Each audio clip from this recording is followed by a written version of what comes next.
dhe mbas dominimit politik, njerëzit të paktën në Tiranë e dinë shumë mirë që njerëzit e biznesit janë të lidhur në mënyrë organike, edhe me njërin, edhe me tjetrin.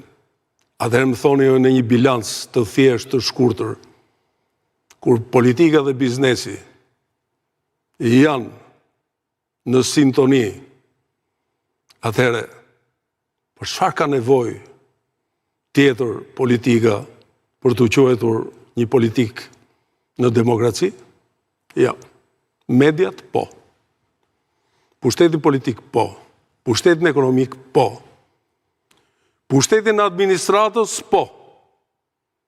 Atëherë pyetja është, ku janë tjerët? Ku janë tjerët? Pra unë e shikoj situatën vërtet jo për të bërë një analizë thjesht post factum që ka ndodhur me zgjedhjet, por shoh një situatë gri.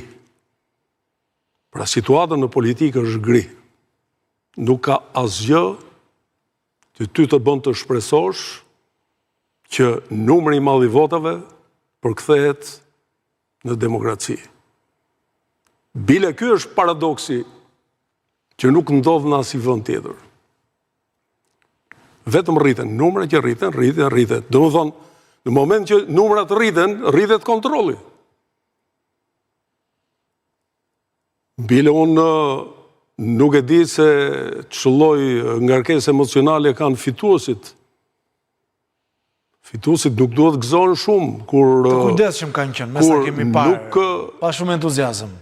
Jo, nuk ka nevojë të ketë shumë entuziazëm, sepse ai që e ka fitoren garantuar dhe administron fitoren nuk ka nevojë të jetë euforik. Ai tashmë është në mandatin e 4.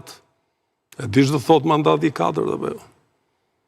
Çfarë do thot për një vend si Shqipëria? Një parti politike, 4 vite, 4 mandate në krye të punëve të vendit, ndërsa një parti opozitare 4 mandate në opozicion. Do thot një anomali për demokracinë e Shqipërisë. Anomali. Nuk është vullnet ky. Ky është diktim. E dyta, është dëshmi e qartë që ky vend nuk ka opozitë. Ose më mirë, opozita është totalisht e bllokuar. Do të thotë, në metaforën e kënetës që kryeministri e ka përdorur, këneta nuk ka vetëm buf. Dikur e keni përdorur dhe ju në studion time. Jo, unë kam përdorur duke u referuar një para zotit Ram. E kam thënë duke u referuar një shkrimtarit të njohur, i cili e konsideronte politikën kënet, ku rriten dhe shumëzohen mikrobet, që nga çasti në çast shkakton epidemin. Pra kjo kënet nuk ka vetëm buf, ka dhe zhapi, as varranik. Është e mbushur dhe kjo është historia e kënetës, nuk lidhet thjesht me opozitën. Historia e kënetës lidhet me politikën në përgjithësi.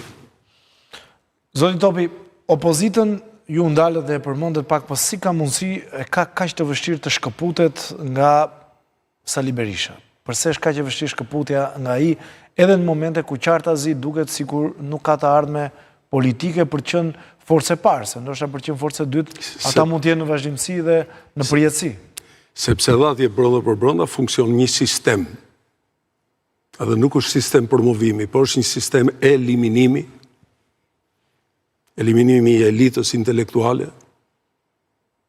Se kur ma bën këtë pyetje, me njëherë shkon kujtesa nga 90-a, 92-shi e këtej.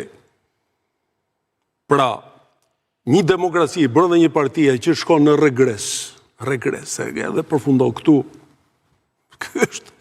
Ky është fundi dhe pamundësia që ti të futesh në lojë. Madje edhe përpilimi i listës së deputetëve duket që ka qenë një rezultat i marrëdhënieve të tipit pazar. Jo në sensin materialist, por pazar politik,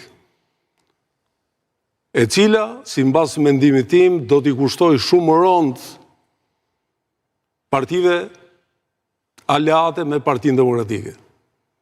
Sepse paradoksalisht edhe njëre përdor këtë term, ti ke përfaqësues partive politike në koalicion dhe kryetarët e tyre janë jashtë.